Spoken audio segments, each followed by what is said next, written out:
Bueno, chicos, buenas tardes. ¿Todo Hola, bien? Iván. ¿Cómo andan? A ver, habiliten cámaras, no sean aburridos. No importa si están bostezando, que recién se levantan.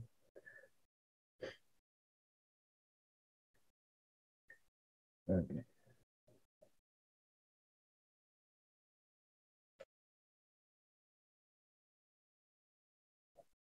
¿Cómo andan? Uh, las mujeres al poder. Tengo todas mujeres en pantalla. Ningún varón. ¡Hey! Apóyenme, por favor.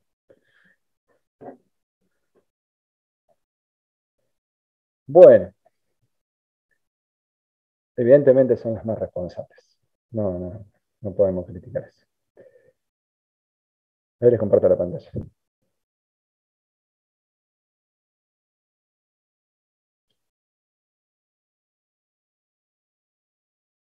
¿Me escuchan bien? ¿Se ve la presentación? ¿Todo bien? Sí, profe. ¿Sí? Bárbaro. Bueno, la última clase, ¿qué habíamos visto? La última clase habíamos hablado de contaminación del aire a nivel general. Habíamos visto que, creo que habíamos terminado, ¿o no? A ver, yo no me acuerdo de eso. Yo pasé a la siguiente y a lo mejor no terminamos. Vamos a ver. Clases.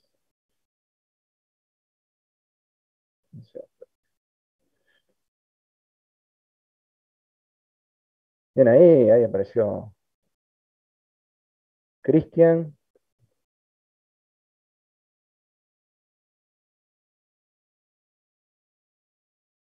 Solo Cristian. Bien, todo esto lo habíamos visto. Lo del ozono lo habíamos visto. No, sí, lo terminamos de ver a la clase. Sí. Bien, entonces, recapitulando. La clase pasada habíamos visto contaminación del aire, habíamos visto qué contaminantes son los que normalmente eh, se consideran como contaminantes criterio para llevar a cabo estudios. ¿Recuerdan? Habíamos definido los contaminantes como primarios y secundarios. Los primarios eran los que se emitían directamente a la atmósfera, los secundarios eran los que se podían formar en la atmósfera, obviamente a partir de contaminantes primarios. Un ejemplo típico de ellos, de este tipo de contaminantes, es el ozono troposférico, el ozono que está en la atmósfera baja, que es considerado un contaminante, y es secundario porque se forma a partir de los óxidos de nitrógeno, el monóxido de carbono y los compuestos orgánicos volátiles. El ozono troposférico forma parte del smog urbano, por eso lo vamos a encontrar que está regulado en prácticamente en todo el mundo en lo que es la legislación de calidad de aire. En lo que es emisiones, obviamente que como es un contaminante secundario, no tiene sentido regular ozono en las emisiones producidas por fuentes, ya sea una chimenea, que es una fuente fija, o un automóvil, que es una fuente móvil. Es por eso de que siempre en emisiones gaseosas vamos a encontrar contaminantes primarios regulados, ¿no? Y eh, dentro de lo que son los contaminantes primarios, a su vez podríamos dividirlo por su estado de agregación en sólidos, que serían con material particulado, que por lo que habíamos mencionado, cuanto más pequeño es el tamaño de partícula de los contaminantes sólidos, más daño a la salud de las personas puede generar. Eh, por eso habíamos hablado que dentro del material particulado teníamos definidas ciertas fracciones que son de interés y que por lo general uno piensa que es un contaminante, pero en realidad no es un contaminante, sino que son todas aquellas partículas que están dentro de esa distribución de tamaño, como por ejemplo el PM10, que vendría a ser el material particulado, cuyo diámetro aerodinámico equivalente es menor a 10 micrómetros.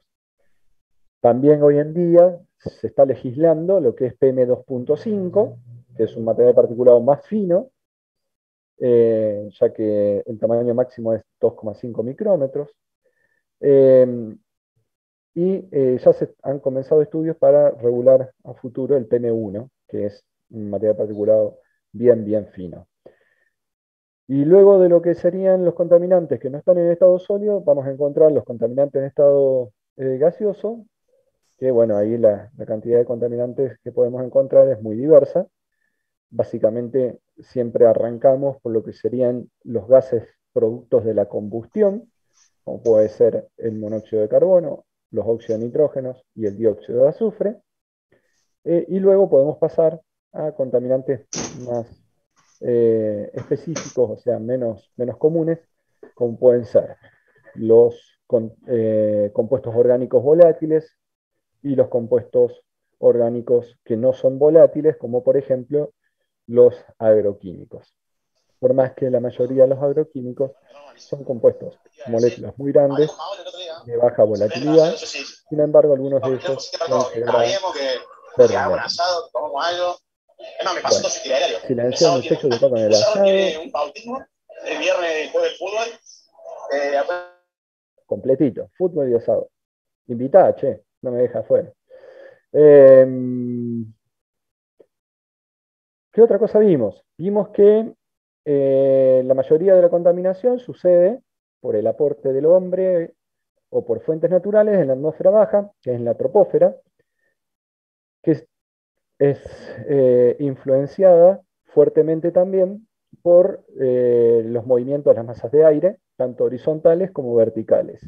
Por eso habíamos hablado un poquito de lo que vendría a ser la meteorología que afecta la dispersión de los contaminantes, ya que cuando una chimenea vuelca los contaminantes a la atmósfera, a partir de ahí comienza el transporte de los contaminantes por la acción del viento, que vendría a ser el movimiento horizontal de las masas de aire, pero también en la atmósfera se producen movimientos verticales de las masas de aire que se definen en base a un término que es la estabilidad.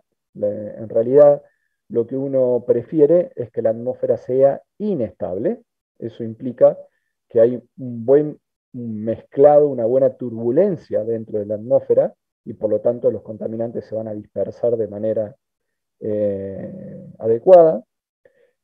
Y cuando hablamos de inestabilidad, obviamente que lo vamos a tener asociado a lo que es viento, pero también al movimiento vertical de las masas de aire. Que esos movimientos verticales habíamos visto que están fuertemente influenciados por el calentamiento diferencial que sucede entre distintas zonas debido a su capacidad para absorber o emitir radiación que proviene del Sol.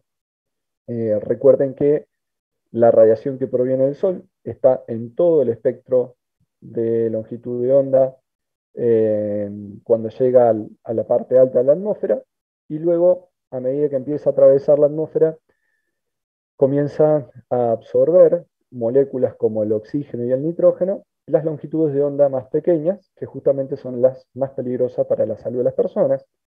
Y cuando llega a la estratosfera, ahí en esa región encontramos justamente lo que se denomina la capa de ozono, que es la que termina de absorber la longitud de onda en el rango UVB, que es justamente dañina para la salud, para la piel y la salud de las personas. Es por eso que habíamos mencionado de que había dos tipos de ozono, el ozono malo, que es el que está en el aire dentro de una ciudad, por ejemplo, y el ozono bueno, que es el que está en la capa, en la estratosfera, formando parte de esta capa hipotética. ¿Se acuerdan que habíamos dicho que era una capa hipotética? Ya que es una región en donde hay una mayor concentración de ozono. Eh, por último, habíamos visto de que la capa de ozono se vio afectada por las emisiones principalmente de los clorofluorocarbonados. Eso llevó a que a nivel mundial hubo que plantear un proyecto de mitigación, que fue el Protocolo de Montreal, para evitar que se siga produciendo clorofluorocarbonados y que se siga impactando la capa de ozono. Ese proyecto tuvo un impacto muy positivo, se comenzó a llevar a cabo a mediados de los 90 y ya los resultados se están viendo. El otro fenómeno que tenemos de contaminación en escala también global es el calentamiento global o efecto invernadero, que es justamente algo con lo que actualmente todo el mundo está lidiando, principalmente porque los programas que se desarrollaron para atacar este problema no tuvieron la efectividad que se esperaba, debido también a la complejidad del problema. En el caso de la capa de ozono, el principal contaminante que afectaba a la capa de ozono eran los clorofluorocarbonados. Sin embargo, en el efecto invernadero, el principal contaminante, debido a su cantidad de aporte a la atmósfera, es el dióxido de carbono, y este proviene de múltiples fuentes, la mayoría de ellas asociadas a la producción de energía eléctrica, con lo cual muchos de los países en principio habían pensado de que disminuir las emisiones de dióxido de carbono implicaba disminuir la producción de energía eléctrica y eso inmediatamente trae aparejado una disminución de la economía del país. Sin embargo, hoy en día lo que se está tratando de hacer es tratar de generar energía a partir de fuentes sustentables o renovables, de manera tal de disminuir el aporte de dióxido de carbono en la atmósfera. Eh, Creo que con eso tendría que ser un resumen bastante completo de lo que vimos en la clase pasada. Ahora, como ya tienen una idea de los problemas que afronta la humanidad en una escala global, como era el efecto el invernadero o la disminución de la capa de ozono, también vimos que había problemas locales que se pueden dar en ciudades o en regiones, como por ejemplo en Córdoba, el problema típico suele ser la afectación de la calidad del aire debido al material particulado, o sea, las partículas sólidas. Eso es porque estamos en una zona semiárida, donde durante las épocas de abril a agosto las lluvias son muy escasas y además se suceden numerosos incendios que también generan un gran aporte de partículas, con lo cual no solamente encontramos cenizas en el aire, sino que tenemos polvo natural que se levanta debido a la falta de humedad. Y todo eso obviamente hace de que en nuestra región le prestemos mucha atención a las partículas. Además, en las grandes ciudades tenemos problemas también del aporte de las fuentes móviles, principalmente de los gases de combustión, eh, y esos dos problemas suelen ser a los que más le apuntamos en una escala, podríamos decir, local y regional. Ahora, si nos vamos a una industria, que vendría a ser una microescala, toda industria suele tener un proceso de combustión para generar vapor o para generar energía eléctrica para la planta, con lo cual los gases de combustión suelen ser contaminantes que siempre en una industria vamos a tener que prestarle atención. Y luego, a partir de ahí, hay que empezar a prestarle atención a contaminantes específicos. ¿A qué me refiero con contaminantes específicos? Aquellos contaminantes que son propios de la característica del proceso que se esté llevando a cabo en la planta. Por ejemplo, si estamos trabajando en una cementera y tenemos un horno de cemento y tenemos una gran cantidad de pétreos o material rocoso que estamos procesando, obviamente que el problema en esa microescala van a ser los gases de combustión que se producen en el horno y el material particulado que se pueda llegar a producir en el resto de las actividades. Ahora, si nos vamos a una industria automotriz, por ejemplo, en una industria automotriz, los contaminantes específicos seguramente van a ser los de principal interés, me refiero, van a ser los compuestos orgánicos volátiles, porque la industria automotriz casi todas tienen cabinas de pintura para hacer el pintado de los automóviles y eso genera por lo general una gran cantidad de compuestos orgánicos volátiles que son emitidos a la atmósfera. Qué sé yo. Luego, si nos vamos a plantas más específicas, vamos a ver que el abanico de contaminantes comienza a reducirse.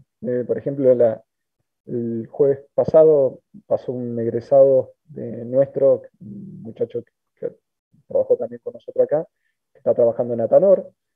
Ellos tienen un proceso muy acotado, que es la producción del 2,4-D, que es el 2,4-diclorofenoxiacético. Entonces, ellos en lo que es emisiones gaseosas, obviamente que tienen como compuestos de interés los propios que son utilizados como materias primas y los productos y subproductos del proceso, básicamente lo que es fenol, compuestos fenólicos, ácido acético y como así también algún clorado más pesado. Y en el caso de ellos, directamente lo que hacen es hacer un tratamiento en la propia planta mediante incineración de lo que serían los residuos peligrosos, con lo cual al incinerar residuos peligrosos, obviamente que también tienen una generación de un efluente gaseoso que puede llegar a tener compuestos peligrosos y deben controlar. Esto quiere decir que, por lo general, siempre apuntamos a lo que es contaminantes básicos, como repito, estamos hablando de gas de combustión y materia particulada, y a partir de ahí aumentamos nuestro abanico de compuestos que vamos a tener en cuenta en nuestro balance de efluentes, dependiendo del proceso que llevemos a cabo. Y el primer lugar donde les recomiendo que echen un vistazo es en el balance de masa. Recuerden ustedes, en el balance de masa siempre en el flow sheet terminaban volcando una tabla con el balance de masa, en donde ponían todos los componentes que podían estar presentes en una corriente. Bueno, obviamente que de ahí es una buena, ahí tenemos una buena fuente de información para saber cuáles son los contaminantes del aire que debemos prestar atención. Ahora nos vamos a enfocar a lo que vendría a ser la conducción, o sea, la captación, conducción y tratamiento de los contaminantes dentro de una planta. ¿Estamos? Recuerden, nosotros siempre lo que vamos a tener que hacer primero es captar los contaminantes. Si un contaminante no se está generando dentro de un recipiente cerrado, como puede ser un horno o una cabina de pintura o demás, lo primero que tenemos que hacer es captarlo. ¿Para qué? Para evitar que salga a la atmósfera de manera no controlada y enviarlo al sistema de tratamiento. Para ello, seguramente vamos a usar un sistema de captación, una campana, ¿ah? Y luego vamos a necesitar todo un sistema de conducción en el cual seguramente vamos a tener que instalar lo que es un soplante de aire que genere la succión en la campana y que mantenga los contaminantes dentro de todo el conducto eh, sin permitir que el mismo se deposite en las paredes del conducto en el caso de que sea un contaminante sólido, ¿no? Esos soplantes por lo general se suelen llamar ventiladores de cola y reciben el nombre porque se los suele colocar en la parte final de la línea, por eso es que, que reciben ese nombre, previos a la chimenea.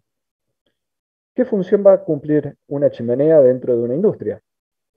¿Qué creen ustedes? ¿Que una chimenea es un simple conducto o es un equipo de proceso que debe ser diseñado y pensado para que opere de una determinada manera?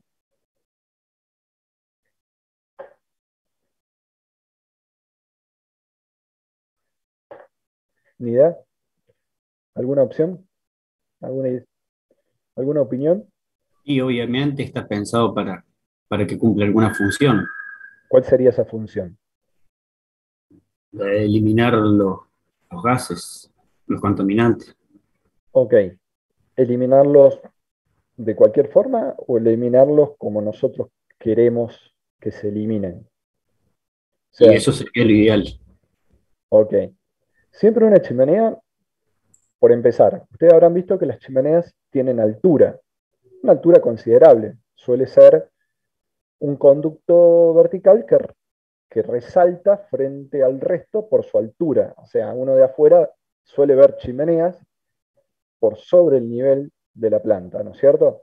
Y justamente el objetivo que tiene una chimenea es, primero, volcar un contaminante a la mayor altura posible para evitar que las personas que están por debajo de ella sufran los efectos, ¿no? Entonces estamos hablando de que una chimenea tiene por objetivo volcar un contaminante a la atmósfera para evitar una exposición elevada de esos contaminantes por parte de los trabajadores.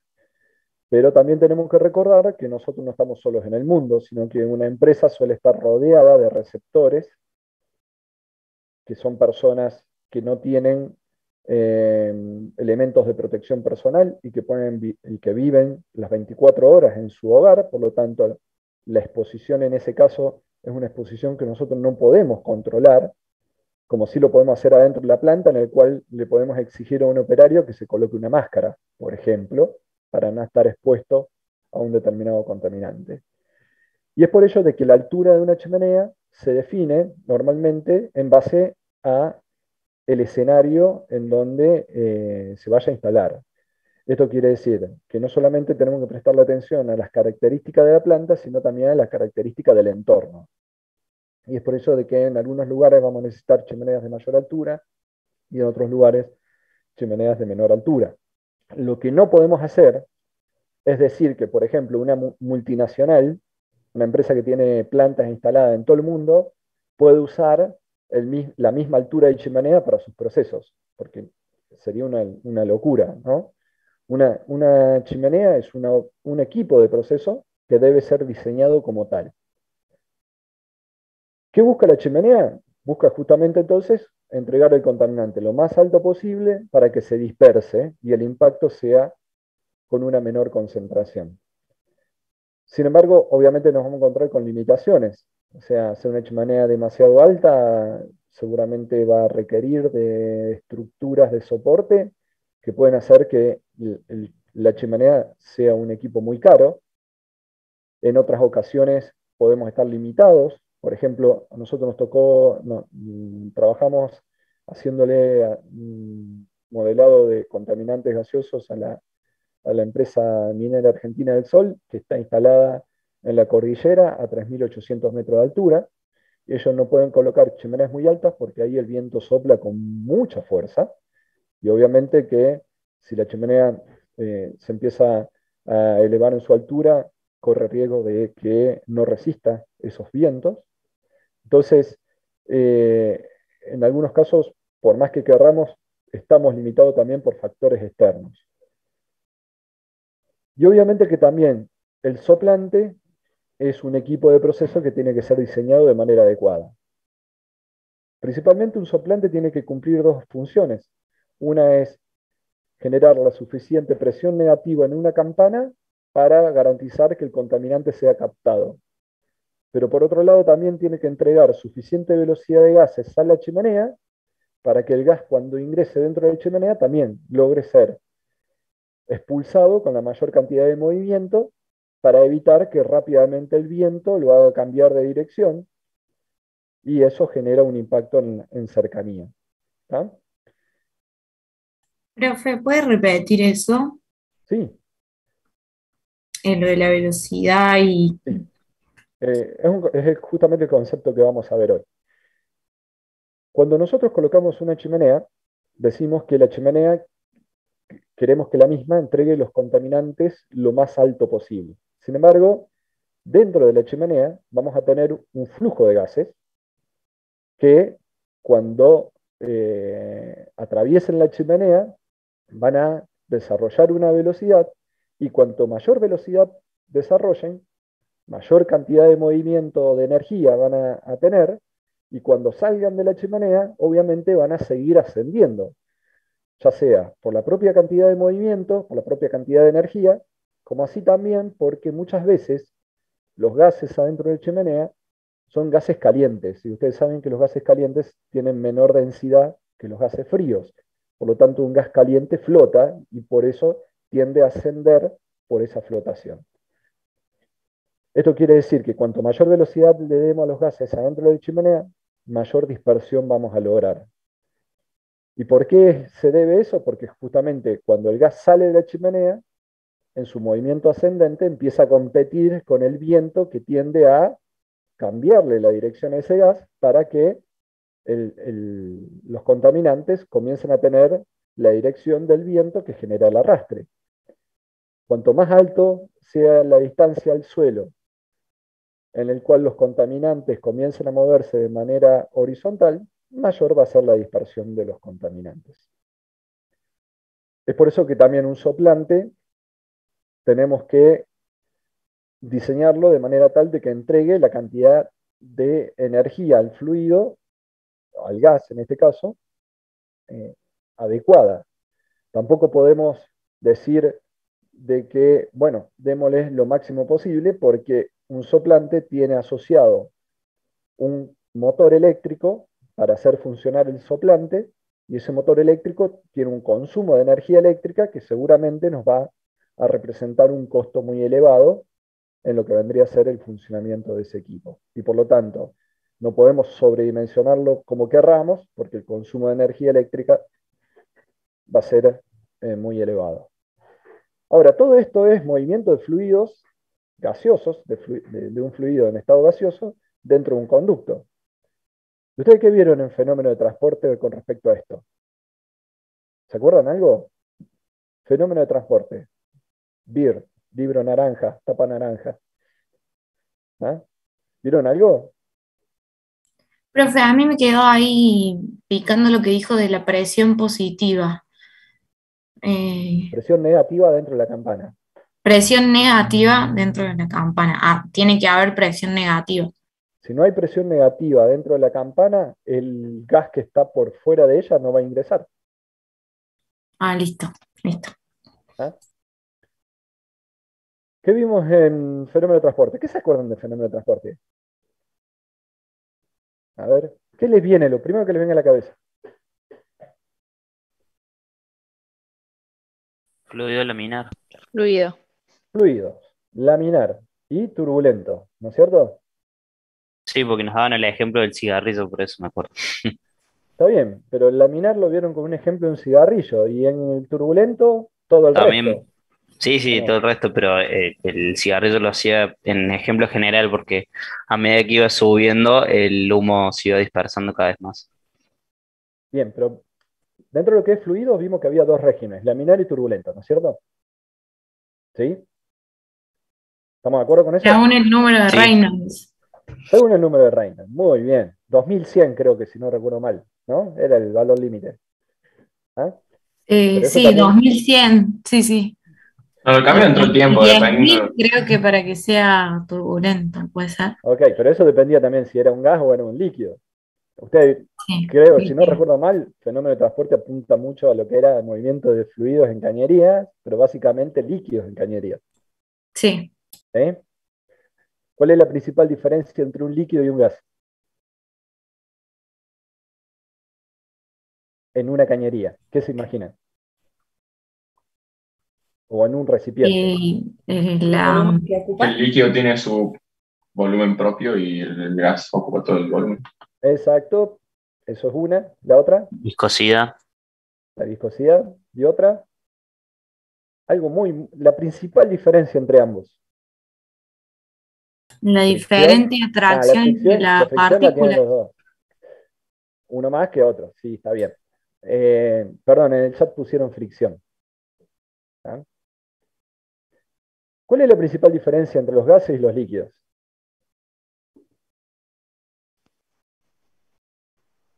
Los gases son compresibles, los líquidos no. ¿Estamos de acuerdo con eso? ¿Sí? Estamos de acuerdo con eso, ¿no? Bueno, una cuestión es que un fluido sea compresible y otra cuestión es que el fluido sea incompresible. Cuando es incompresible, el análisis se simplifica bastante. ¿Ah? Bueno, vamos a avanzar un poquito con la presentación. Ya al final de la clase vamos a terminar de explicar lo que acabamos de decir. Esto de que los gases son compresibles, de que un fluido gaseoso cuando se mueve dentro de una cañería va a tener una característica que es diferente a la del líquido y que básicamente son los términos de presión. ¿Ah? El hecho de que sea compresible y que ocupe todo el volumen es justamente lo que define en un gas más de un término de presión. Cosa que cuando hablábamos de líquido decíamos presión y punto, presión.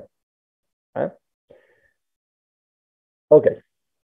Primero, cuando tengamos que enfrentar los problemas de contaminación del aire, por lo general vamos a ver que siempre se enfocan inicialmente las industrias a gestionar lo que son las emisiones por chimenea. ¿Ah? ¿Por qué? Y porque una chimenea sabemos que tiene la función de dispersar un contaminante, por lo tanto, obviamente es lo primero que tenemos que mantener bajo control, además de que seguramente hay legislación que apunte hacia los límites legales que podemos volcar por esa chimenea. Sin embargo, en la mayoría de los casos, los conflictos que se generan por emisiones gaseosas no se dan por las emisiones gaseosas de una chimenea, sino que se dan por lo que se llaman emisiones fugitivas. ¿Qué significa que sean emisiones fugitivas o por qué se llaman así? Porque son liberaciones que se dan a la atmósfera de manera, en algunos casos, continuas y en otros intermitentes, con lo cual ahí ya tenemos la principal diferencia con una chimenea. La chimenea por lo general son emisiones continuas, pero que además muchas veces estas emisiones fugitivas se dan de manera descontrolada o al menos no confinadas dentro de un conducto, como vendría a ser la chimenea. ¿Tá?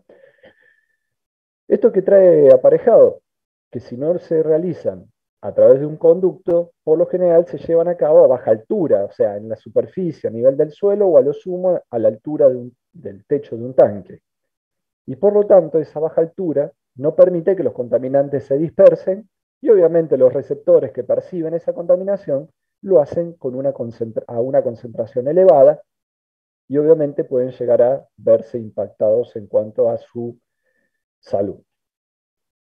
Ahí les voy a mostrar un ejemplo, porque con este video que les voy a mostrar, por lo general les abre mucho la cabeza. Ok, contaminación atmosférica.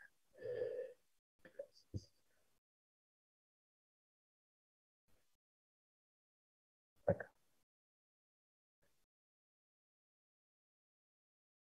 Dame un segundo porque tengo la computadora demasiado lenta. Qué miércoles. Ah, Zoom. No puedo hacer nada con eso.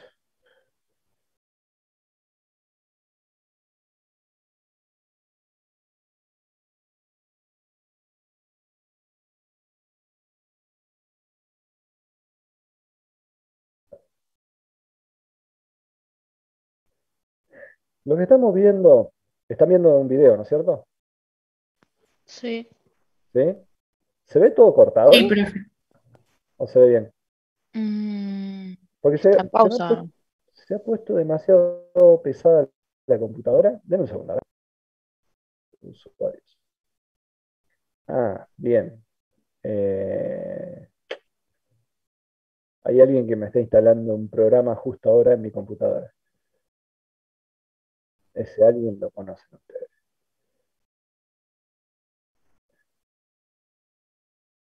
Fíjense, lo que vemos ahí es un simple tanque.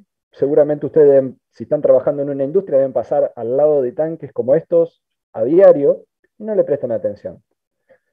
Sin embargo, si tomáramos una cámara infrarroja, veríamos, o cámara térmica, veríamos que en un determinado momento se puede estar llegando a emitir una nube de contaminantes o una pluma de contaminantes como la que vemos ahí.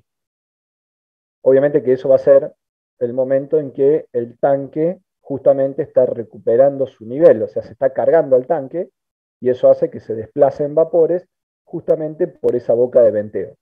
Acá la boca de venteo, si la vemos, vemos que hay manchas hacia este lado, eso ya nos da un indicio. Fíjense lo que puede llegar a estar sucediendo cuando se carga el tanque. Toda esa pluma lo ven, ¿no? La pluma de vapores orgánicos ahí a la derecha. Imagínense que si tenemos vecinos justamente hacia ese lado de la planta, la cantidad de compuestos orgánicos que están recibiendo es muy elevada. Acá hay otro ejemplo, esto a simple vista, ahora con una cámara térmica, fíjense cómo se emiten contaminantes en alta concentración cuando se produce la carga de este otro tanque. No solamente los tanques hacen esto, nosotros vamos a encontrar que hay muchas válvulas neumáticas en la planta que pueden llegar a tener fugas. Ahí presté un poquito más de atención, ahí está la fuga de la válvula. Esto está prácticamente a la altura del piso, con lo cual obviamente esos contaminantes no se van a lograr dispersar de manera adecuada.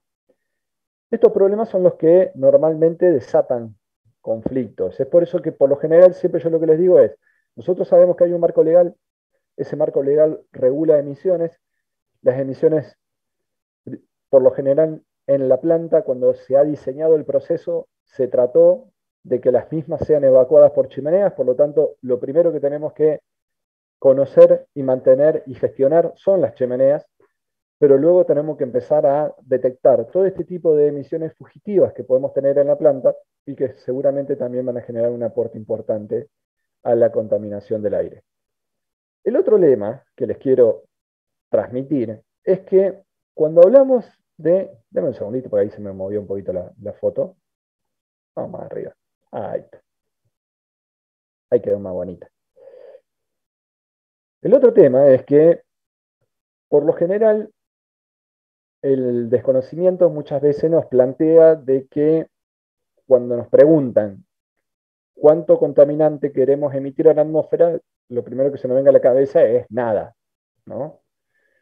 El problema es que los equipos de tratamiento o retención de contaminantes, por lo general, suelen tener un costo que empieza a ser exponencial cuando le empezamos a exigir una eficiencia cercana al 100%.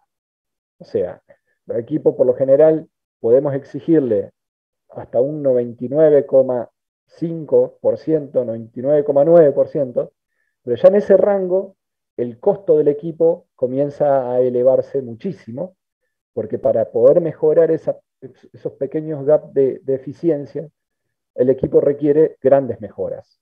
¿Ah?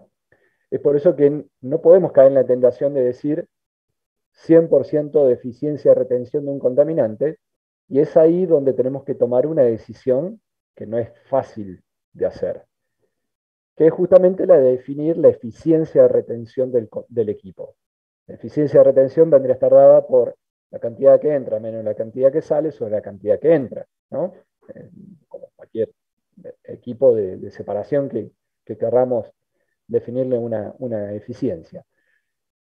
En estos casos muchas veces tenemos que optar, y el optar implica tener presente de que se va a generar un impacto ambiental y que eso puede afectar la salud de las personas. Por eso la alusión que quiero hacer con esta gráfica es que muchas veces nos va a tocar la decisión de la difícil situación de decidir qué eficiencia de recolección de un contaminante queremos, de manera tal de que el costo del equipo sea un costo afrontable por parte de la industria y que a su vez se resguarde la salud de los trabajadores y de la población de los alrededores. En algunos países, la primera estrategia que se tuvo fue no, permitir que haya desarrollo industrial, no prestarle mucha atención a lo que era el impacto ambiental, y obviamente eso causó muchísimos problemas en la salud de las personas. Sin embargo, prácticamente todos los países, inclusive China, que no era muy del cuidado del medio ambiente, hoy en día llevan a cabo políticas fuertes y serias para proteger la salud de las personas, evitando las emisiones gaseosas por parte de las industrias. Ahora, hay una primera decisión que se tomó en todos los países al momento de decir cuál es la protección que vamos a tener sobre la salud de las personas, y eso lo realizó el Estado. ¿Cuándo lo hizo? Cuando definió los estándares de emisión. Cuando un Estado define, una provincia, un país, define cuánto puede volcarse por una chimenea, básicamente lo que está haciendo es decir hasta qué punto va a proteger la salud de los receptores. ¿Está claro eso? Como eso es una decisión estatal, y que por lo general siempre son definiciones que en países federales como el nuestro la toman las provincias, siempre tenemos que prestarle atención a la legislación del lugar porque puede llegar a haber mucha diferencia. Principalmente podemos llegar a encontrar que hay provincias que son muy permisibles y otras provincias que son más estrictas. Y es por ello de que cuando vamos a hacer la instalación de la planta, tenemos que prestarle atención a esto. porque tal vez eso nos puede requerir un proceso productivo en el cual haya que brindarle muchísima capacidad de retención de contaminantes porque la sociedad está sensible frente a los contaminantes. Yo siempre doy un ejemplo en este caso. En el año 2013 en Córdoba, acá muy cerca de Córdoba, en Malvinas, Argentina, se intentó instalar una planta de Monsanto que iba a hacer tratamiento de semillas. ¿Ah? La población estaba tan sensibilizada con el tema, aparte de otros intereses que hubo, pero es de reconocer que la población estaba preocupada, que la planta terminó, además por cometer otros errores, por no instalarse. Ese mensaje, obviamente, todo aquel que quiera instalar una planta en Córdoba, que lo toma como que la provincia y la sociedad puede llegar a ser demasiado estricta en cuanto a la protección de la salud humana y pueda llegar a decir que prefiere instalarse en otra provincia de manera tal de poder trabajar un poco más tranquilo y teniendo las cuestiones de protección del ambiente necesarias para la industria que se iba a instalar. Dame un segundo que alguien levantó la mano. Se va a prender fuego esa PC. No, a ver, eso es un comentario del chat. El que levantó la mano, por favor, que hable nomás, porque no lo estoy ubicando quién es que levantó la mano. ¿Nadie? Bueno.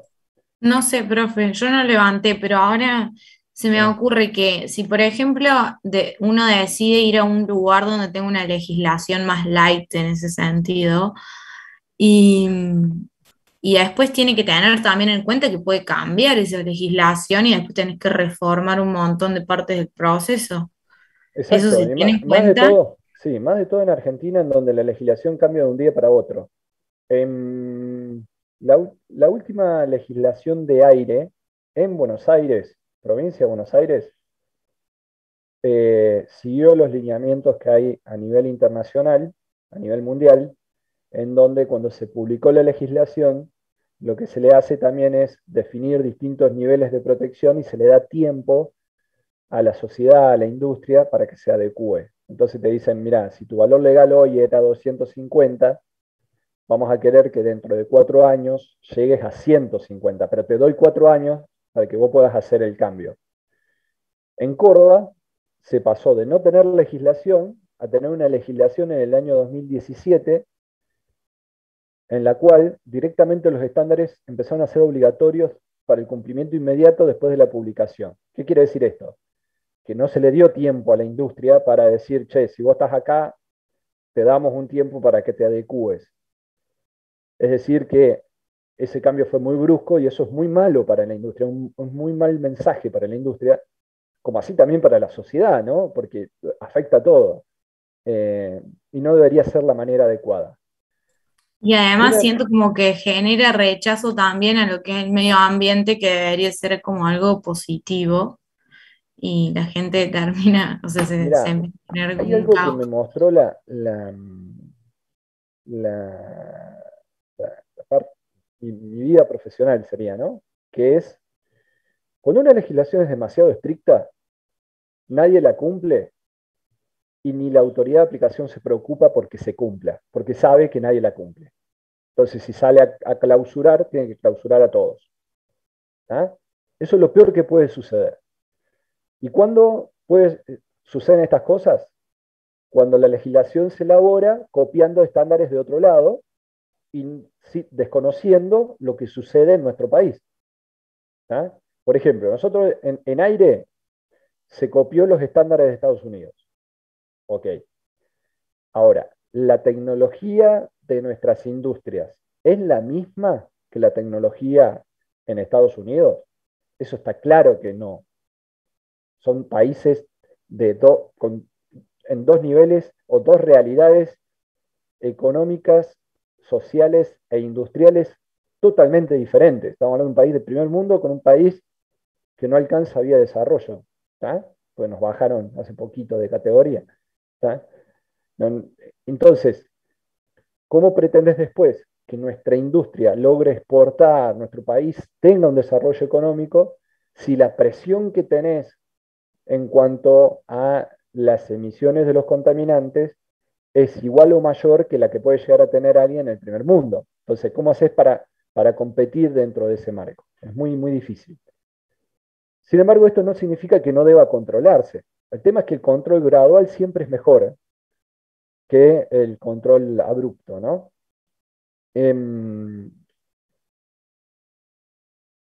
Que la legislación cambie de un día para otro puede suceder, pero sucede muy de vez en cuando. Para que te des una idea, Córdoba no tuvo legislación de calidad de aire hasta el año 2017. Y Córdoba es una ciudad que tiene cientos de años, ¿no? En el caso de volcamiento de efluentes cloacales, en el 2017 se actualizó una legislación que era del 90, en el 2016 se actualizó la legislación que era del 99. Es decir, que hubo 17 años en los cuales no se actualizó la legislación. Y por lo general una planta química, si bien ustedes les deben haber dicho en economía, que una planta tiene que tener una vida útil mínima de 30 años para ponerla en lo que es la parte de amortización, ¿no? Entonces estamos hablando de que es muy poco probable que te toque un cambio durante la vida útil de la planta. El problema es que cuando se hace abrupto y no gradual. Bien, ¿alguna otra pregunta? Porque si no me extiendo yo y se nos va el tiempo. ¿No? Bien, sigamos entonces. El otro tema que creo que ya se los dije un montón de veces y se los voy a machacar para que les termine de quedar en claro, que es el tema de que una industria no está sola en el mundo. Hay muchos industriales, principalmente de la vieja escuela, que se creen que por darle trabajo a la población pueden hacer lo que quieran. No es así, ¿no?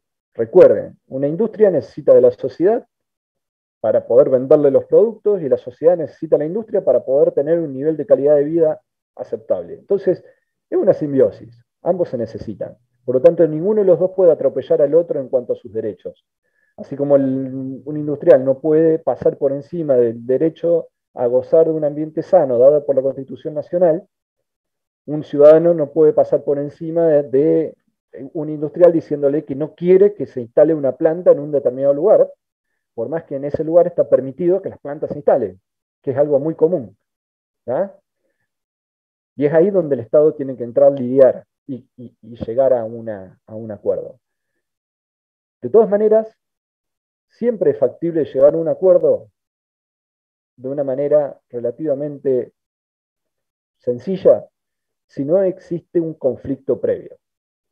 Si ya existe un conflicto previo, ambas partes pueden transformarse en los fundamentalistas del industrial de la vieja escuela o del ciudadano que no quiere ningún tipo de desarrollo cerca de su vivienda, ¿no? Y es por eso que siempre les digo, tengan siempre presente la interacción de la industria con su entorno. ¿Y cuál es el primer entorno que tenemos que prestar atención? Obviamente que a nosotros nos enseñan el entorno que vendría a ser nuestro mercado, pero el entorno que realmente tenemos que prestarle atención es el que tenemos al lado del tejido perimetral. Es el que seguramente nos está brindando servicios, nos está brindando mano de obra, seguramente nuestros trabajadores viven en esos lugares, pero es también el primero que va a percibir si nosotros no estamos cumpliendo con los estándares legales ambientales. Y es por eso de que siempre tenemos que conocer qué piensa el entorno y para eso siempre es bueno tener una buena relación empresarial y social con nuestro entorno. Vieron que en todas las industrias siempre hablan de la responsabilidad empresarial, de la responsabilidad social y demás.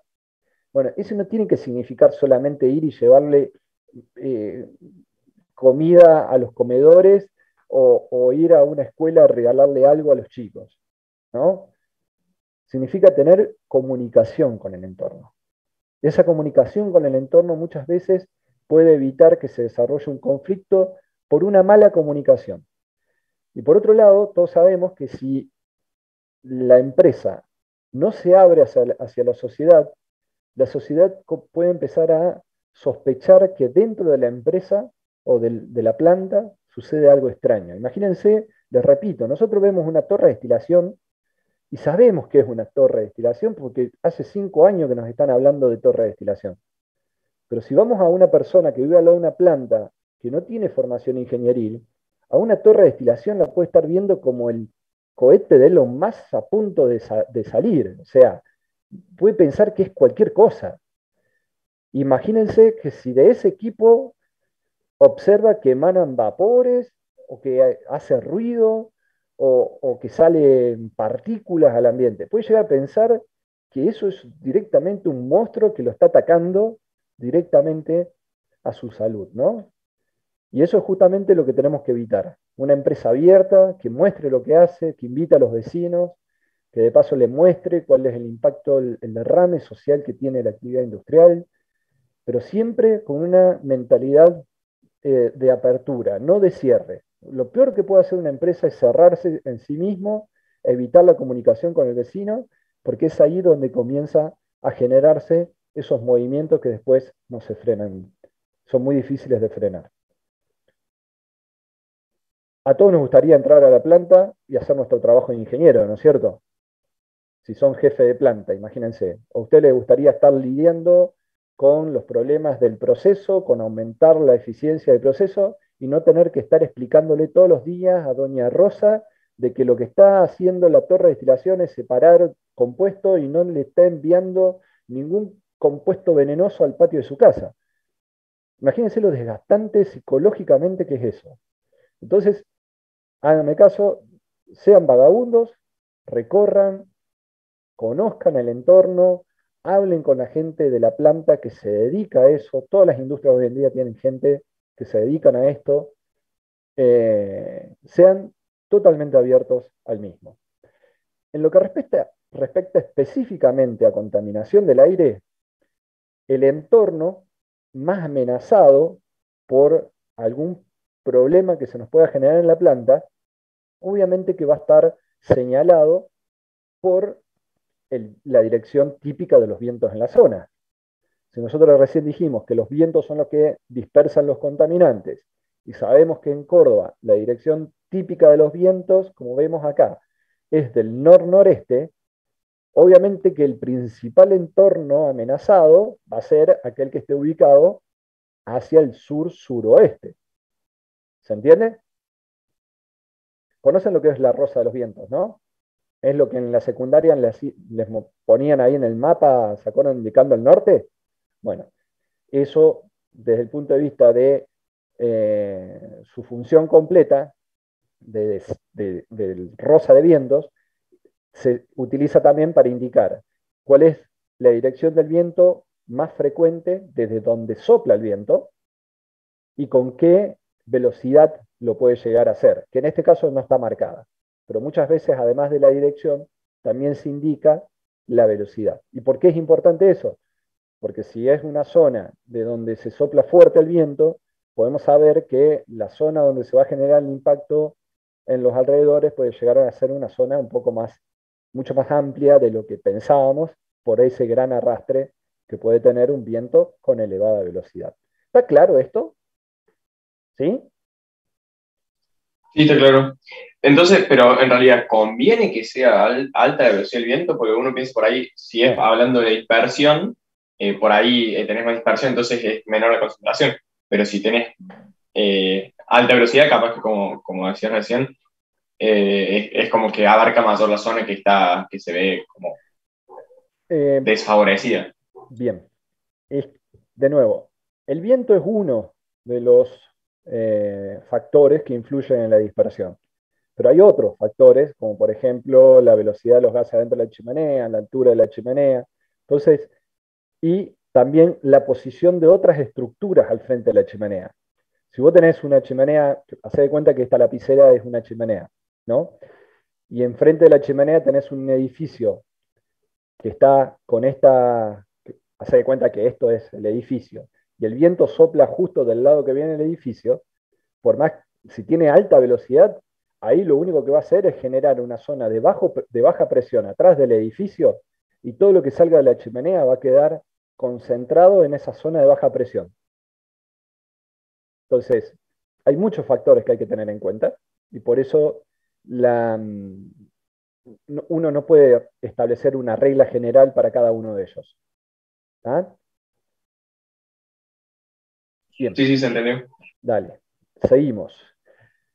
En lo que respecta a las estrategias para controlar, siempre es conveniente, como vimos en lo que era gestión de residuos, tratar de eliminar la fuente del problema. Por ejemplo, lo que mencionábamos en algún momento de decir, bueno, si tenemos emisiones de compuestos orgánicos volátiles por los solventes que usamos para pintar, qué mejor que directamente reemplazar eso por agua y evitar la generación de compuestos orgánicos volátiles.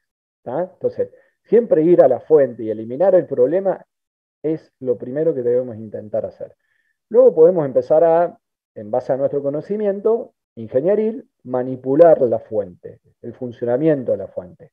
Podemos hacer que tal vez, qué sé yo, darle más velocidad al gas dentro de la chimenea, aumentando la potencia del soplante, puede generar un menor impacto de los contaminantes en los alrededores.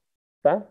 En el caso de que veamos que esto de que sucedía, de que si la chimenea estaba atrás del edificio, también lo que podemos hacer es lo que indica ahí, de reubicar la chimenea, correrla, ponerla de manera tal de que no esté apantallada.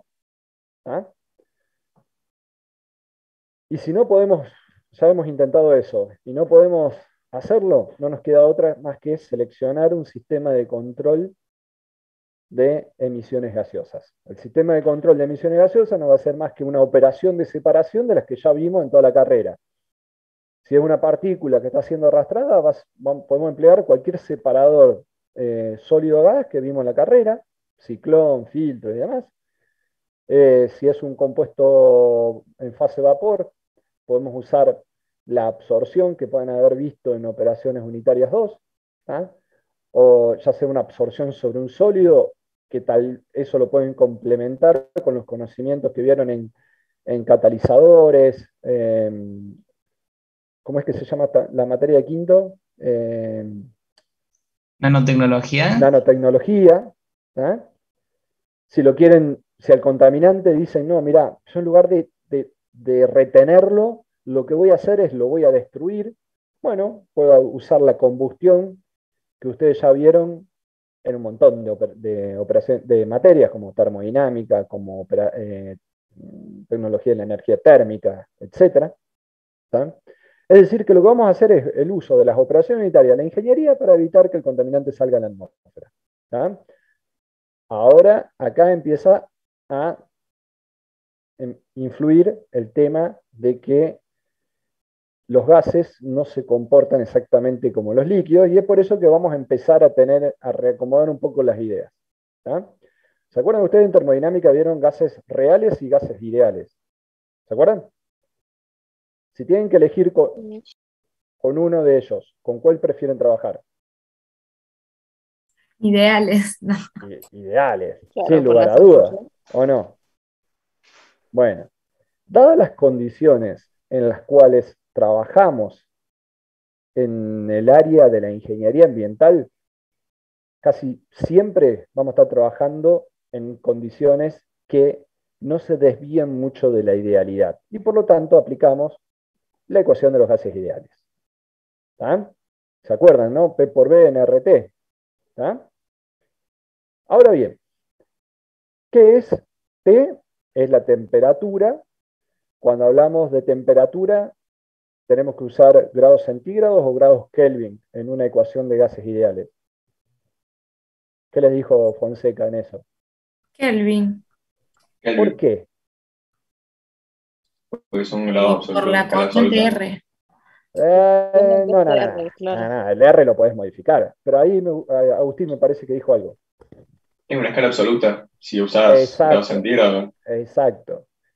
Para usar la ecuación de los gases ideales tenemos que usar escalas absolutas, no podemos usar escalas relativas. Entonces la escala absoluta de la temperatura justamente es el Kelvin. ¿Por qué? Porque arranca en el cero absoluto. El centígrado no, arranca en el 273,15 era, si no recuerdo mal, 273,15 Kelvin. ¿Estamos? Hasta ahí todo bien. El problema arranca con la presión. Cuando hablamos de presión, En un líquido, nosotros sabemos que la presión es la que tengamos en el líquido. Cuando hablamos de gases, un término de presión que usamos mucho es la presión atmosférica, ¿no? ¿Sí? ¿Qué es la presión atmosférica?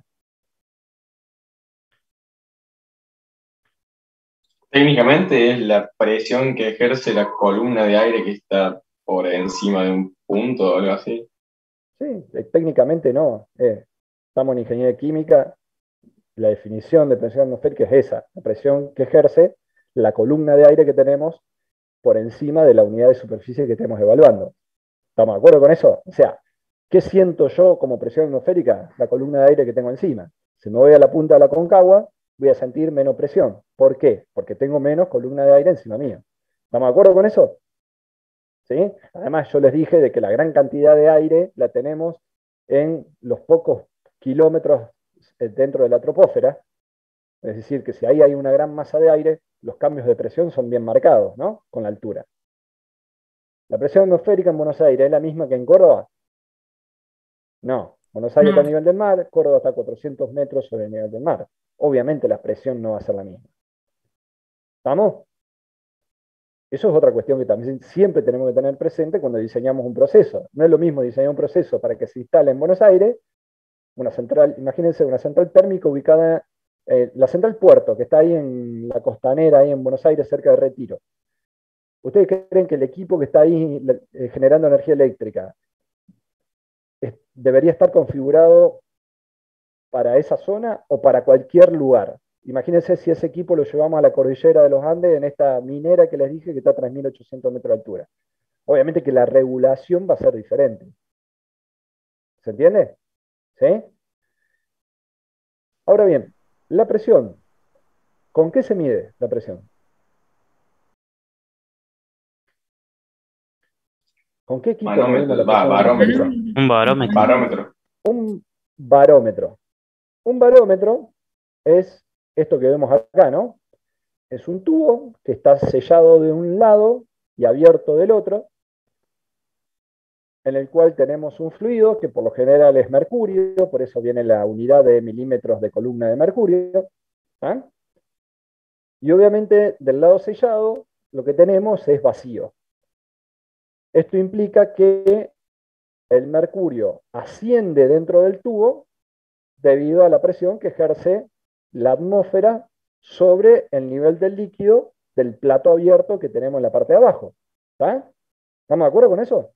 Entonces, esto, ¿es una escala absoluta o una escala relativa?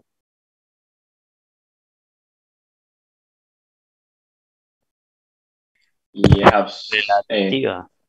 no me acuerdo. ¿Relativa a quién? Mm, Relativa al cero. Si es relativa al cero, es absoluta. Claro. ¿No es cierto? ¿Sí? Sí. ¿Ven que tengo razón que cuando empezamos a hablar de gases patinamos como locos? ¿Ah? Ahora bien, esa masa de aire podríamos considerarla que está quieta. ¿Sí? Si la masa de aire se moviera, la presión seguiría siendo, la presión atmosférica, seguiría siendo definida de la misma manera.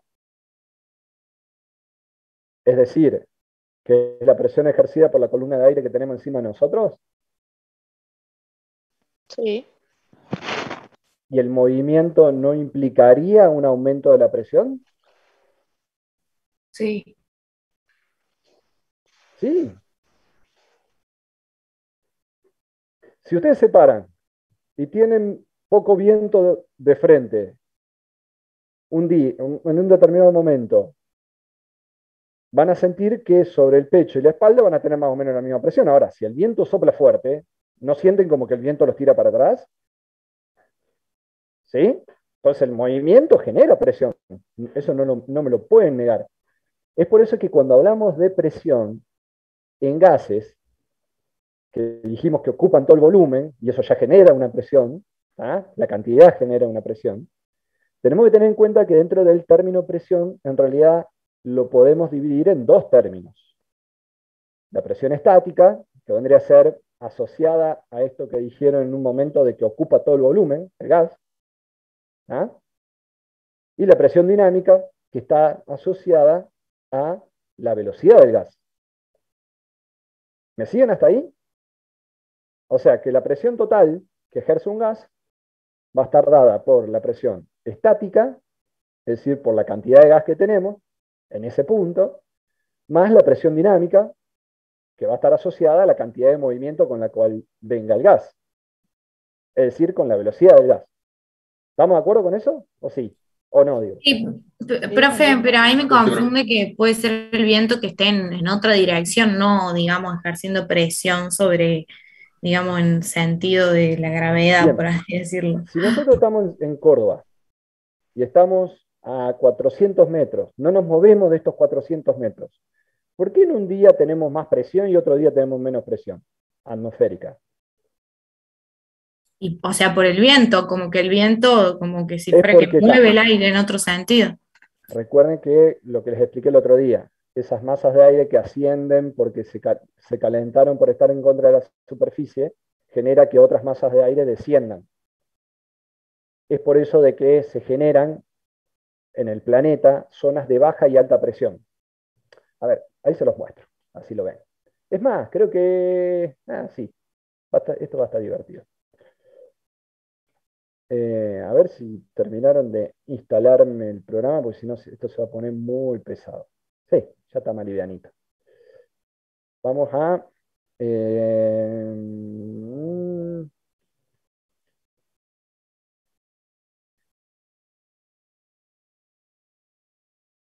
está.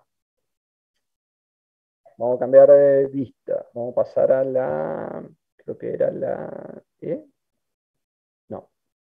Sí, la E. ¿Está? Cambié de vista, ¿no? O sea, abrí la pelota, diría. La hice plana para los terraplanistas. Ahí está. ¿Estamos? ¿Qué estamos viendo? Estamos viendo una simulación de los movimientos de las masas de aire en superficie. Los vientos. ¿Estamos? A ver. ¡Ey! Ya se fue el huracán. Ya pasó el huracán. ¿Cómo era el huracán Ida? Si no recuerdo mal. ¿Leyeron o no? ¿Algo o no? Sí, el que estaba en la zona de Haití, ¿puede ser? Sí, ¿O ese fue otro en antes? la zona de los huracanes estaba. Los huracanes, para que tengan una idea, los huracanes tienden a formarse como tormentas tropicales ahí donde está el mouse. Esto puede ser considerado que a medida que avance e ingrese a esta zona tiende a acelerarse. ¿tá? Entonces, esta es una zona de huracanes. ¿tá? Huracanes en América, tifones en Asia, pero es básicamente lo mismo. Un huracán y un tifón es lo mismo. Nada más que los asiáticos le dicen tifón, nosotros le decimos huracanes. Ahí estamos.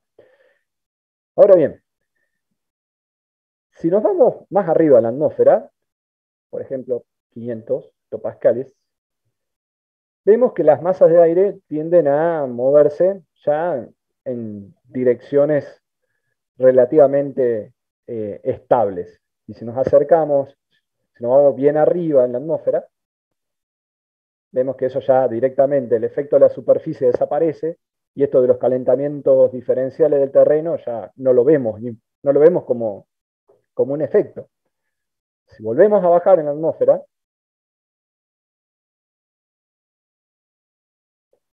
ahí sí, los calentamientos diferenciales entre las distintas superficies del planeta generan que las masas de aire se comporten en determinadas direcciones. En el caso de que, a ver, ¿ven esto que está girando acá? Esto es una zona de, a ver si le hacemos clic y nos muestra. Yo quiero ver.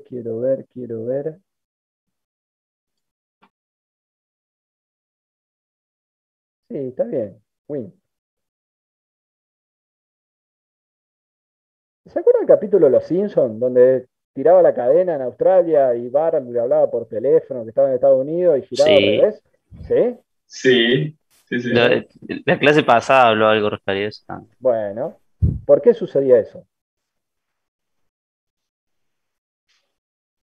¿Por qué sucedía eso? Eso sucede justamente por el efecto de rotación. Coriolis. Claro, por efecto de rotación, alto capítulo puso ahí alguien, por efecto de rotación de la Tierra que genera el efecto Coriolis, ¿no? En donde vemos que las masas de aire en el hemisferio sur tienden a cambiar de dirección desde el este hacia el oeste, generando este movimiento que vemos ahí, y arriba vemos que el movimiento también se da en esa dirección, pero como justamente ambos confluyen en el ecuador, podría decirse que en el hemisferio sur tenemos movimiento en sentido antihorario y en el hemisferio norte en sentido horario. ¿Se entiende eso? No, perdón, ¿puedo explicar de nuevo? Vamos de nuevo. El movimiento de la Tierra genera que las masas de aire en superficie, que por lo que vimos de que en la zona ecuatorial había mayor calentamiento, entonces las masas de aire tendrían a ascender. ¿Se acuerdan que dijimos eso? Lo de las 3 cédulas que hablamos en la clase pasada. La cédula de Hadley justamente lo que representaba era que el calentamiento diferencial que tenemos a la mitad del planeta hace que las masas de aire ahí tiendan a ascender y obviamente esas masas de aire cuando ascienden generan movimiento de otras masas de aire que tienden a ocupar ese lugar. Por lo tanto, generan vientos en la superficie hacia la zona en donde el aire asciende, que es en el ecuador. Es decir, que en superficie va a haber masas de aire que se van a dirigir desde el sur hacia el ecuador y ahí en el hemisferio norte, desde el norte hacia el ecuador. ¿Se entendió eso? ¿Por qué Sí, tenemos ahora sí, ese ahora sí. movimiento de las masas de aire? Ahora bien, ese movimiento de las masas de aire no es recto, perdón, porque la Tierra gira, genera el efecto Coriolis y esa dirección, no sé si ustedes me están viendo porque yo no me veo. ¿Ven Sí, mis sí, lo manos? estamos viendo, sí. ¿Sí? La rotación de la Tierra hace que exista una desviación hacia el oeste. Ujú. ¿Tá? Y eso justamente es lo que estamos viendo ahí, donde vemos que abajo las masas de aire tienden a dirigirse hacia el ecuador, pero se desvían hacia el oeste, y las que vienen del norte tienden a desviarse también hacia el oeste en esa dirección. ¿Estamos? ¿Hasta ahí me siguen? Sí. Ahora bien, existen otras regiones, lo vemos acá abajo, por ejemplo acá. ¿Qué está sucediendo en esta región? Ven mi puntero del mouse, ¿no? En esta región lo que estamos teniendo es que una corriente de aire que está a una determinada altura ha irrompido en esa zona y está bajando. ¿Qué significa esto? Que en esta zona seguramente vamos a tener una mayor presión que sobre el continente o que sobre el costado de esa zona. Y esta zona en donde el aire desciende, es un aire que viene de la troposfera alta y desciende y genera esa zona de alta presión, es lo que se conoce con el nombre de anticiclón.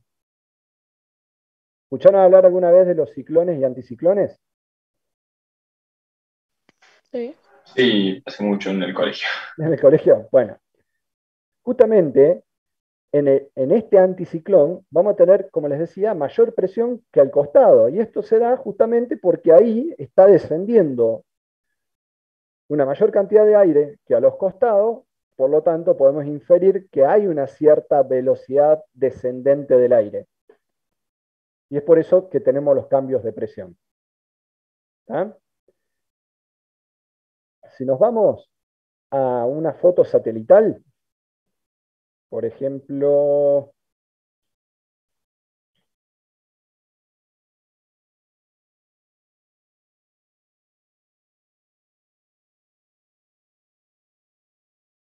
a ver, busquemos una zona donde tengamos ese movimiento antihorario. Fíjense acá. ¿Ven ahí? donde está mi cursor, en esa zona Sí, sí, sí. está bajando aire desde la troposfera alta hacia abajo. Cuando el aire desciende, ese aire que desciende ya perdió humedad cuando ascendió. Por lo tanto, cuando ese aire desciende en esa zona, seguramente no vamos a encontrar ninguna nube en esa zona, porque no hay humedad. La humedad es menor. ¿Me siguen hasta ahí? Sí. Bien. Esta zona donde tenemos alta presión, por lo general, no tenemos humedad. Ahora traigamos eso a lo que normalmente decimos acá nosotros. Nosotros por lo general decimos, uy, está pesado, la presión está re baja, seguramente va a llover. ¿Escucharon decir eso? La presión está baja, está pesado, seguramente va a llover. Bueno, eso es porque es al revés. En la región donde tenemos presión baja es porque hay masas de aire que están ascendiendo. Las masas de aire cuando ascienden lo hacen cargada de humedad que tomaron de la superficie y por lo tanto cuando llegan a una cierta altura condensan por el enfriamiento de las masas de aire y seguramente ahí se producen las precipitaciones. ¿Se entiende? Sí, profe. ¿Qué tiene que ver eso con lo que estábamos viendo? Que entonces, cuando hablamos de presión en gases, no solamente tenemos que tener en cuenta la cantidad del gas, sino también si se mueve o no. Si se mueve el gas, obviamente que la presión total, además de ser la presión estática, va a ser la presión estática más la dinámica. Si ustedes van a una esfera de esas que utilizan para almacenar gas en las refinerías, ahí el gas está quieto. Por lo tanto, ahí la presión dinámica es cero y la presión total es la de la presión estática dentro del recipiente. ¿Se entiende eso? Sí, sí. Bien. Por lo tanto, lo que acabamos de decir es que para que el término presión dinámica sea diferente de cero, lo que vamos a tener que tener es movimiento. Con lo cual, obviamente, que la velocidad del gas tiene que ser igual a cero para que desarrolle presión dinámica. Y ese fenómeno es el que utilizamos para justamente determinar la velocidad en la que un gas está circulando dentro de un conducto y de esa manera poder determinar su caudal. El caudal, obviamente, que va a ser el producto de la velocidad del gas en una determinada sección del conducto multiplicada por dicha sección, el área de esa sección. Es por ello de que cuando tenemos que definir un sistema de tratamiento de gases, obviamente que tenemos que definir el caudal a tratar y tenemos que definirle la concentración del contaminante que queremos tratar.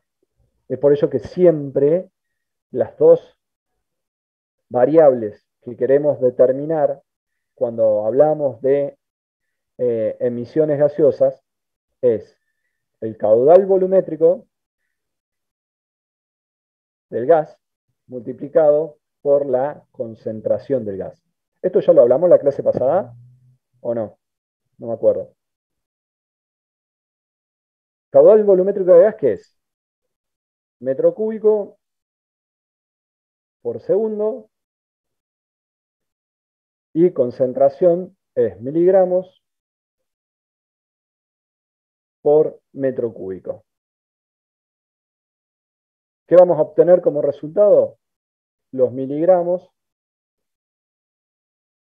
por segundo que, que estamos aportando al ambiente desde nuestro proceso. ¿Me siguen hasta ahí?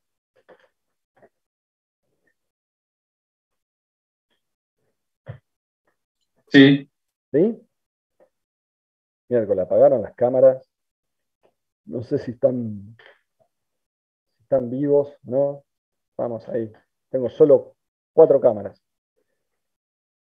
Dame un segundo, así conecto el puntero, el lápiz óptico, así si tengo que escribir algo más, no demoro 2 días, como recién.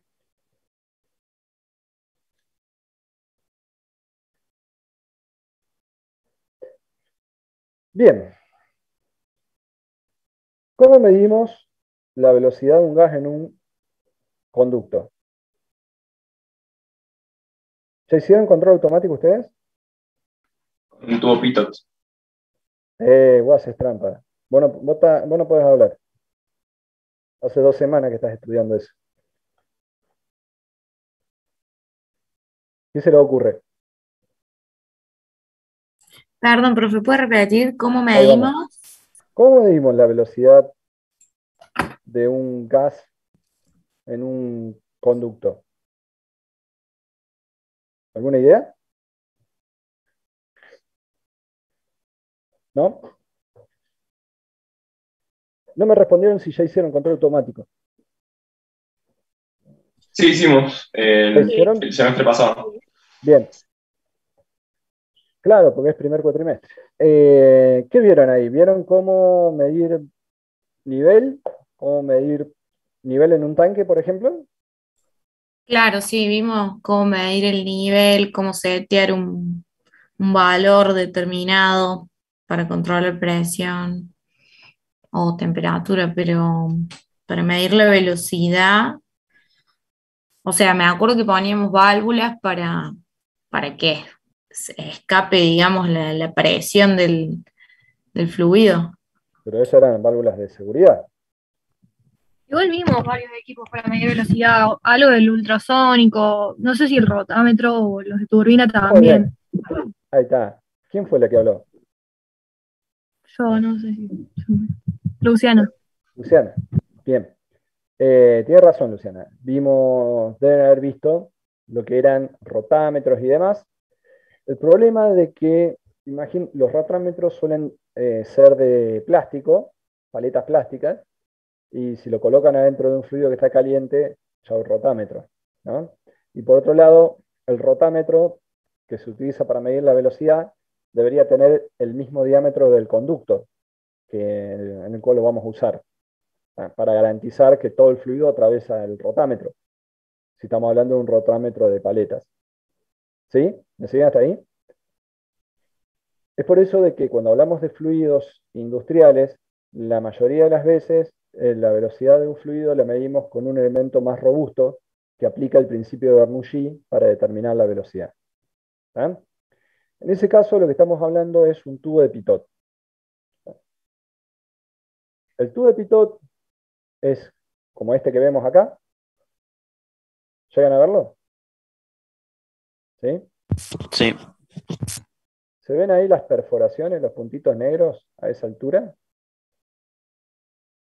Perdón por el Parkinson, me está matando. Ahí lo tengo para que no se mueva.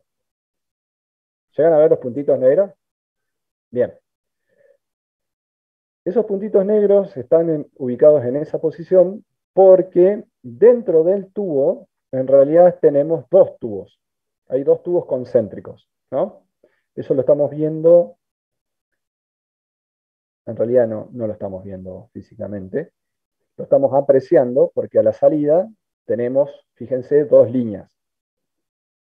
La línea que apunta hacia abajo es la línea de salida del tubo que está por fuera, y la línea que sale acá atrás es la línea de salida del tubo que está por dentro, en la parte interna.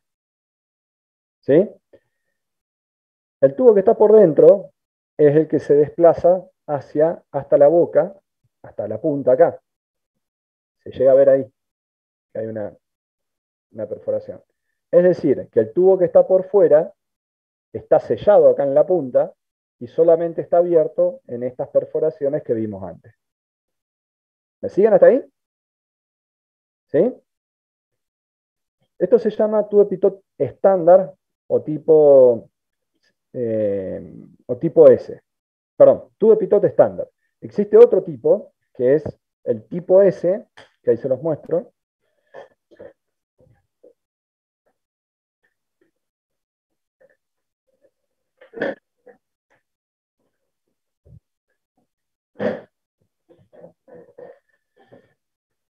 A ver, ¿cómo posicionarlo?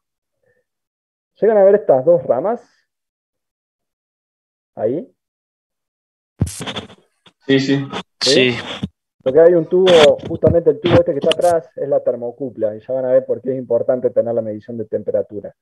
Pero ven este tubo que tiene estas dos ramas. Este tubo que tiene las dos ramas es justamente el que tenemos dibujado acá abajo, acá abajo, y es el tubo de pitot tipo S. ¿Dónde van a encontrar normalmente este tubo de pitot? El tubo de pitot estándar por lo general se usa en corriente de gases limpias. ¿Por qué? Porque esos puntitos que tiene hacia los costados se pueden tapar. Y si se tapan, deja de aplicar el principio de Bernoulli, que ya les voy a explicar. Es por eso de que estos tubos de pitot estándares se suelen usar en sistemas de ventilación de aire limpio, o sea que ya fueron filtrado el aire. El otro lugar que lo van a encontrar muchas veces es sobresaliendo en esta posición en las cabinas de los aviones. ¿Ah? A ver, ahí vamos a aprovechar ya que estamos en... Hubo un accidente, profe, muy importante acá en Argentina de avión, un avión que se cayó y se murieron todos, digamos. Justamente fue porque el tubo pito se congeló y no podía medir la velocidad. Y, Exacto. bueno. A ver si vemos acá las imágenes. A ver, bueno, acá se lo ve. ¿Eh? Acá está. Acá.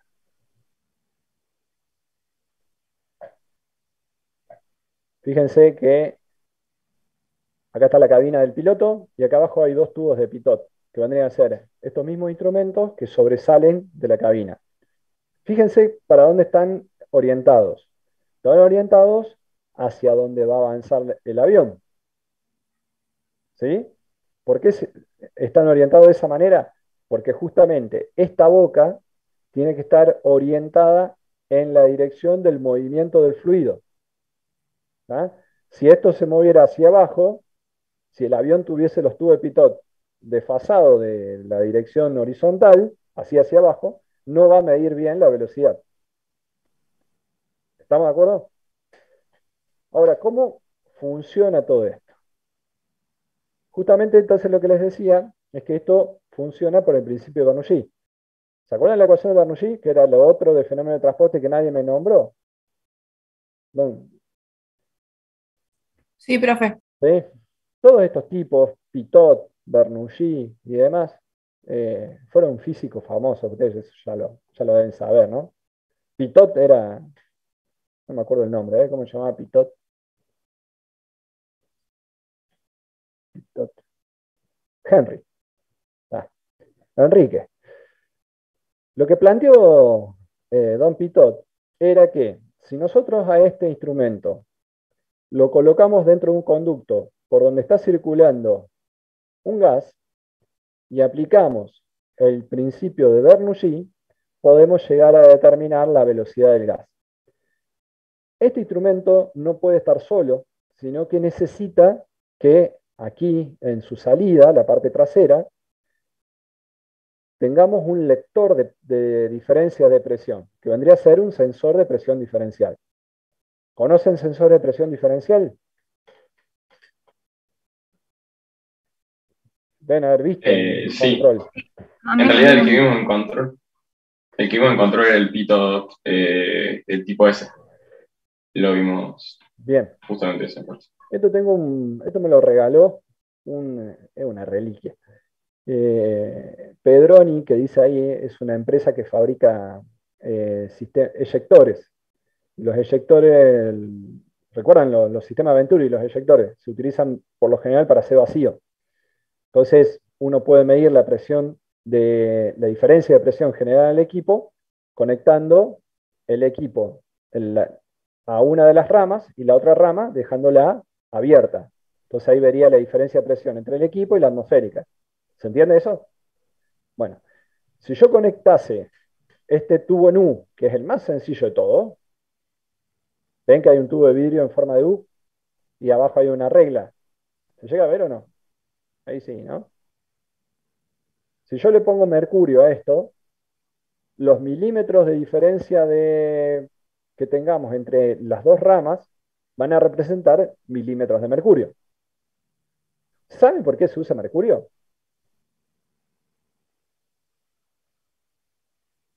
¿Por qué no usan agua? Está prohibido googlear. ¿Tiene idea? El agua se va. No escuché. ¿El agua qué? Es por la densidad. ¿Ah? ¿A cuánto equivale una atmósfera en columna de agua?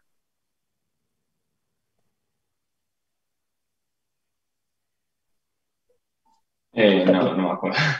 Si ustedes ponen una bomba, si ustedes ponen 10 una bomba, atmósferas, no me acuerdo. no. Está cerca, es 10, pero no es atmósfera, es metros. 10 Es metros. 10 metros. metros. Si ustedes, ¿se acuerdan que cuando poníamos una bomba para bombear un líquido, no podemos hacerla succionar más de 10 metros? ¿Por qué? Porque es la diferencia de una atmósfera. Llegaríamos al vacío. ¿Se entiende? Y por eso hay que cebarla a la bomba. ¿Está? Van asociando las cosas. Sí, sí. Si 10 metros representa una atmósfera y la presión atmosférica por lo general es una atmósfera, ¿qué altura tendría que tener la columna del barómetro? Más de 10 metros. Entonces no habría forma de Sí. meter un barómetro dentro de un edificio, de una casa. Es por eso que se usa el mercurio, porque con su densidad, la altura, ¿cuánto es una atmósfera equivalente a los milímetros de mercurio? 760. 760. 314, no. 760. Entonces, 76 centímetros de columna de mercurio equivalen a 10 metros de columna de agua. Es por eso que se usa mercurio. Obviamente ya hoy en día tampoco están dejando de usar mercurio por su toxicidad. ¿Ah? Y empieza a haber mezclas con otras sustancias. Bien, volviendo al tema del pitot. Al pitot dijimos que lo colocamos adentro de la cañería. Dentro de la cañería es un fluido que se está en movimiento. Ustedes vieron en fenómeno de transporte y en operación unitaria 1 la ecuación de Bernoulli. ¿Se acuerdan de la ecuación de Bernoulli? ¿Sí? Sí, no me acuerdo de la ecuación, no me acordamos de que existe. Claro, tenía la densidad ahí metida en el medio. Bien. Un medio La de la densidad, la velocidad, velocidad, la presión. un medio de la velocidad, perdón, un medio de la densidad por la velocidad al cuadrado, más la presión en ese punto, más ρg, la altura en ese punto. Esto lo han usado para bombas, con Pachu seguramente, ¿o no? Sí, Sí, profe. Sí, normalmente sí. Bien. A ver, no vemos nada nuevo, estamos aplicando lo que vimos en la carrera. ¿Ah? Pero tampoco esto implica que si nos pintan la vaca de rojo no sepamos que es una vaca, definitivamente, ¿no? Lo que está atrás. Espero que me hayan entendido. Ok, si Sí, sí, tomamos se un tubo entendió, de se pitot entendió. en el cual lo enfrentamos a la dirección de flujo, como vemos ahí en la imagen, en el punto que está enfrentado a la dirección de flujo, ¿qué término de presión vamos a tener ahí? ¿Presión estática, presión dinámica o presión total? La dinámica. ¿Y por qué no la estática? Mm. Bueno, En pero... realidad tenemos las dos ahí. Claro, Si es sí, en sí. un punto, no es la Para mí estática. la total. La total. A mí Estoy de acuerdo también. con la señorita que dijo la total, por más que no la vea. ¿Ah? ¿Por qué la total? Porque en ese punto eh, estamos percibiendo la presión de todo el fluido, ejercida por la cantidad de fluido, pero además por el movimiento del mismo. O sea, tenemos la presión estática más la dinámica en este punto. ¿Ah? En los puntitos estos, las perforaciones que están hacia arriba, cuando el gas pase, ¿va a generar algún término de presión dinámica? No, porque no está enfrentado, o sea, es perpendicular a la dirección. Es decir, que en esos puntitos, ¿qué vamos a tener? Presión estática, dinámica o total. Estática. Estática. ¿Por qué solo estática? porque al no estar enfrentada en el movimiento, si yo lo pusiera así, ahí sí tendría presión estática y dinámica porque el fluido se está moviendo así. Pero si lo pongo así, el que está abajo no tiene el efecto del movimiento del gas. O sea que este ahora pasaría a tener presión estática. ¿Se entiende eso o no? ¿Se entendió o no? Sí, sí. Sí, profe. No las veo muy convencidas. No tengo problema en repetir, ¿eh? Ok, O sea, es según el movimiento del fluido, en cómo exacto, nos orientamos. exacto. Por eso recién les decía que el tubo de pitot en el avión tiene que estar enfrentado hacia donde va a avanzar el avión. Porque la velocidad del avión es a través de esto. El objeto se mueve adentro del fluido. Acá, el fluido se mueve a través del objeto. ¿Se entiende eso? ¿Sí o Sí, no? sí, sí. Bien. Entonces, si tenemos esto dentro del fluido, en este punto vamos a tener presión total y en este punto vamos a tener presión estática. Esto quiere decir que el delta P, si nosotros sabemos que la total, a ver si esto escribe, a ver si funciona esto. Ah, no me está dando el tronco de pelota. No. Bueno. Ah, está acá.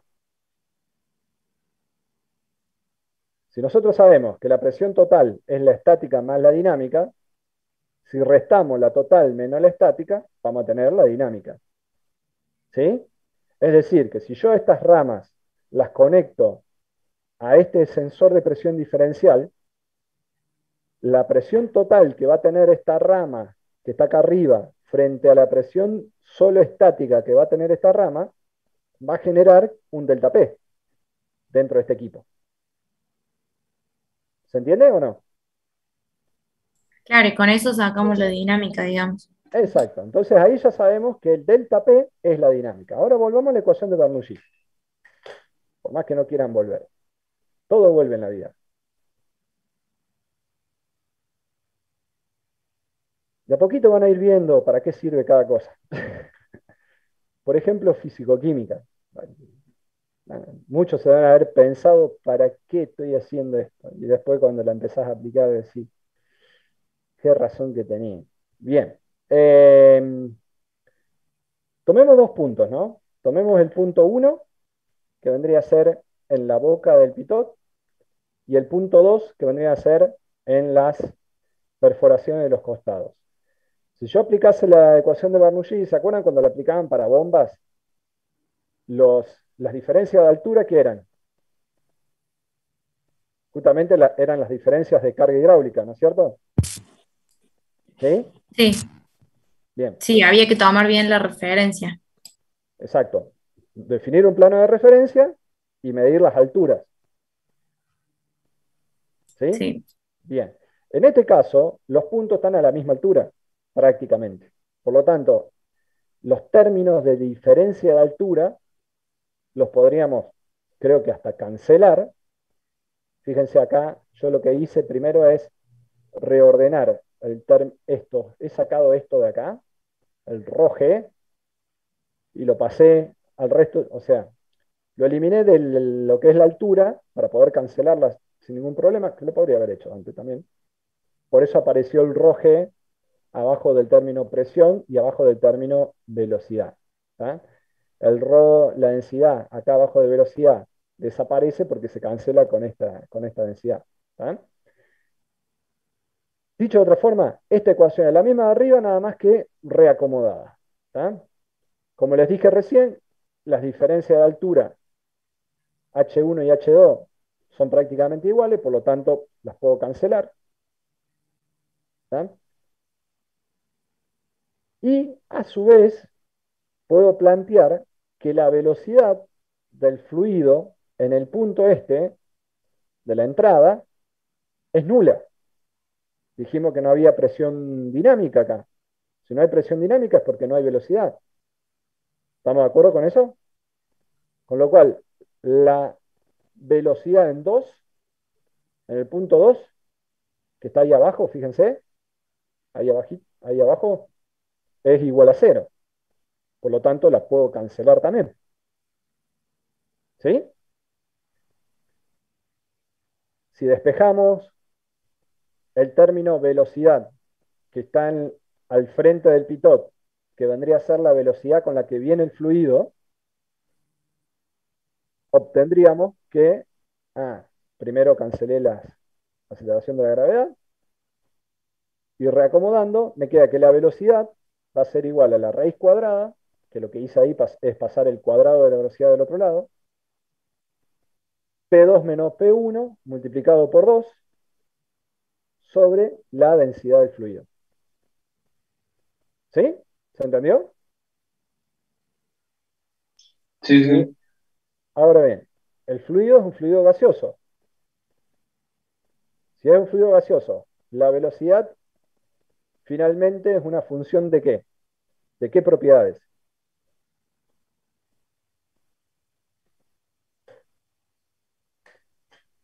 ¿Ni idea? De la densidad y la presión. Acuérdense, a ver, La temperatura y la presión. la temperatura y la presión. Esto vendría a ser P por P B por B igual en RT. igual a nRT. Perdón, pero no me anda el puntero láser, por no haberlo conectado antes. A ver si lo desenchufo y lo enchufo de nuevo. A ver si ahí está. A ver. Dale. Funciona.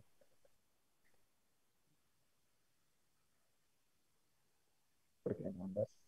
Bien. No, no, no quiero saber nada. ¿Qué es N? Número de mole, ¿no? Moles. Moles. Masa sobre peso molecular. Ujú, ¿Sí? sí. Por RT. Y acá tenemos PB. ¿Qué es densidad? Densidad es masa sobre Volumen. volumen. Esto quiere decir que si este B pasó para acá abajo, de este lado me va a quedar P, ay que fea, P por peso molecular sobre RT. RT. ¿Ah? Por lo tanto, ¿me siguen hasta ahí? Esto vendría a ser ρ. Si tomo esta ecuación y la meto acá adentro y la sigo desarrollando, llego a resolver, a obtener esta ecuación. Para llegar a esta ecuación también hay que tener en cuenta las propiedades de diseño, las propiedades físicas del tubo de Pitot. Así que toda esa parte la vamos a saltear porque si no les tendría que explicar todas las propiedades físicas del tubo de Pitot.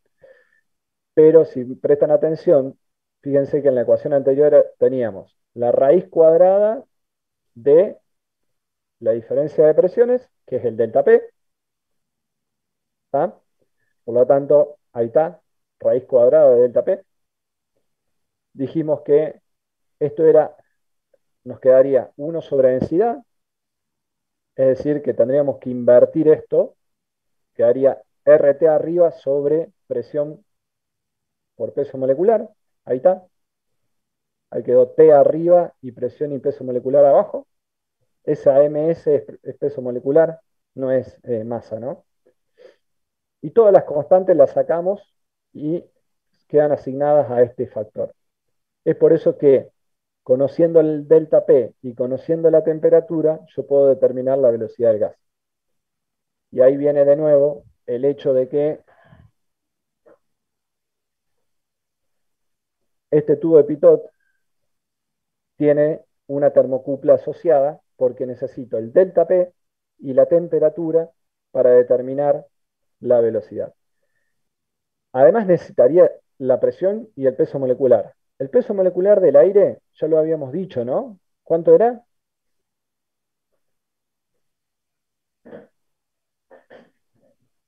28,84 es el peso molecular del aire. ¿Cómo lo habíamos deducido? Habíamos hecho 0,79 del 79% del nitrógeno por 28, que es el nitrógeno. El nitrógeno, o sea, casi todos los procesos industriales toman aire. Es más, cuando ponemos una campana para extraer contaminante de un ambiente, lo que vamos a estar haciendo es aspirar una gran cantidad de aire y una pequeña cantidad de contaminante. Por lo tanto, eso es casi 100% de aire. Entonces, el peso molecular del gas que va a estar circulando es muy cercano al peso molecular del aire. Por lo tanto, ese peso molecular lo podrías tomar como si fuera una constante, que no voy a cometer un error muy grosero, y lo podría sacar también con los términos de constante que teníamos acá afuera, de 34,96. Y la presión dentro del conducto, les dije que aplicábamos condiciones, que casi siempre estábamos en condiciones cercanas a las ideales. Y la condición ambiental, de condición normal de temperatura y presión, anda muy bien para las condiciones ideales. Y adentro de un conducto, por lo general, estamos muy, muy cerca de la presión atmosférica. Por lo tanto, también la podríamos tomar como una constante. Lo cual reduce la ecuación simplemente a dos variables, que es el delta P y la temperatura. Si un gas genera en un mayor delta P con un tubo de Pitot, ¿va a tener mayor velocidad o menor velocidad? ¿Alta velocidad o baja velocidad? Si cuando ponemos el tubo de Pitot observamos que hay un gran delta P, ¿qué inferimos? ¿Que hay velocidad baja o alta dentro del conducto? Alta. Gente, estamos diciendo en la ecuación. Lo que les estoy preguntando es que lean la ecuación. En lugar de decírmela matemáticamente, que me la digan de manera física. O sea, velocidad es directamente proporcional a delta P. Cuanto mayor es el delta P, mayor va a ser la velocidad. Y si el fluido está caliente frente a un fluido frío, también va a desarrollar mayor velocidad. ¿Sí? Sí, ¿Estamos? profe. O Bien. sea, ni siquiera nos fijamos en lo de la presión dinámica total, nada, solamente viendo eso ya nos damos cuenta. Simplemente viendo el delta P, inferimos que si hay un alto delta P es porque hay una alta presión dinámica, y si hay alta presión dinámica es porque hay alta velocidad. Si la temperatura es elevada, sabemos que los gases, cuando están calientes, ¿qué hacen? Les estoy preguntando Haciendo, esto. ¿Qué pasa con haciendo, los gases cuando están calientes? Se expanden. Se Se expande. expanden, tienden a ocupar mayor volumen. Si caudal, lo que dijimos recién, es el volumen que está pasando. Esta B es una B mayúscula, no B minúscula. Volumen que está pasando de gas por unidad de tiempo. Si el volumen aumenta por unidad de tiempo, aumenta el caudal. ¿Ah? Y es el efecto que tiene la temperatura. ¿Estamos de acuerdo? sí, ¿Sí? profe. Bien. Si el volumen aumenta, aumenta el caudal. Si el volumen aumenta, aumenta el caudal. Y el volumen aumenta porque aumentó la temperatura. Ok. Bueno, hay formas de llevar a cabo esto que están directamente dadas por normas. Ustedes saben que las normas lo que tienden a hacer es sistematizar un proceso para que el mismo reduzca errores y se lleve a cabo siempre de la misma manera. Pero cuando uno hace una norma, también lo que trata de hacer es volcar la experiencia. ¿Y qué significa volcar la experiencia? Imagínense, si ustedes tienen un conducto de ventilación que tiene esta forma, ¿irían a medir la velocidad ahí donde les acabo de marcar la X?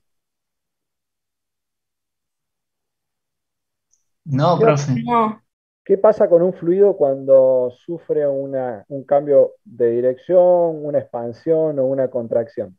caída de presión, Eso genera turbulencia. pérdida de carga. Pérdida de carga, eso. Bien, ven que tienen la cabeza súper preparada para líquidos en cañerías. No les interesa nada más. Sí, sí, sí, porque ustedes vieron que los codos, las válvulas y demás generan pérdida de carga. Sí, pero además, si ustedes van a medir, si se posicionan en esa zona, lo que encontrarían es que su régimen desarrollado, ¿se acuerdan el régimen desarrollado? Esto, el perfil completamente desarrollado, Sí, ¿sí? Sí. ¿qué pasa con el perfil desarrollado en esa zona?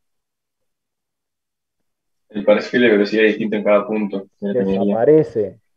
El perfil, ahí donde está la cruz, seguramente van a ser así. Van a ser todos torbellinos, remolinos.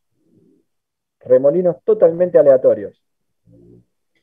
Si ustedes llegan a poner un equipo como esto dentro de una zona de turbulencia donde hay remolinos, el concepto este de que el gas cuando pega genera presión, lo van a ver solamente cuando el remolino justo coincide que le pega a la boca del pitot. Ahora, si el remolino está girando para otro lado, no ven nada. Por eso siempre que van a hacer el sensado de un fluido, tiene que buscar un tramo recto para que el perfil sea desarrollado. ¿Por qué? Porque ustedes saben que el fluido cuando se moviliza pierde energía por rozamiento, entonces todas las partes del fluido que están en contra de las paredes tienen menor velocidad que las que están en el centro. ¿Se acuerdan de eso? ¿Sí? Sí, profe. Bien. Sí, Ok. Entonces, nunca podemos aplicar este concepto a una zona donde tengamos una región de torbellinos o un flujo ciclónico que se le llama.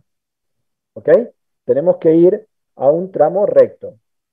Ahí o ahí. Si voy al punto 1, obviamente el pitot lo tengo que poner apuntando hacia abajo. Si voy al punto 2, no puedo ser tan gil de poner el pitot para abajo, pues no voy a medir nada. Tengo que ponerlo apuntando al fluido. ¿Estamos de acuerdo? ¿Sí? Bien.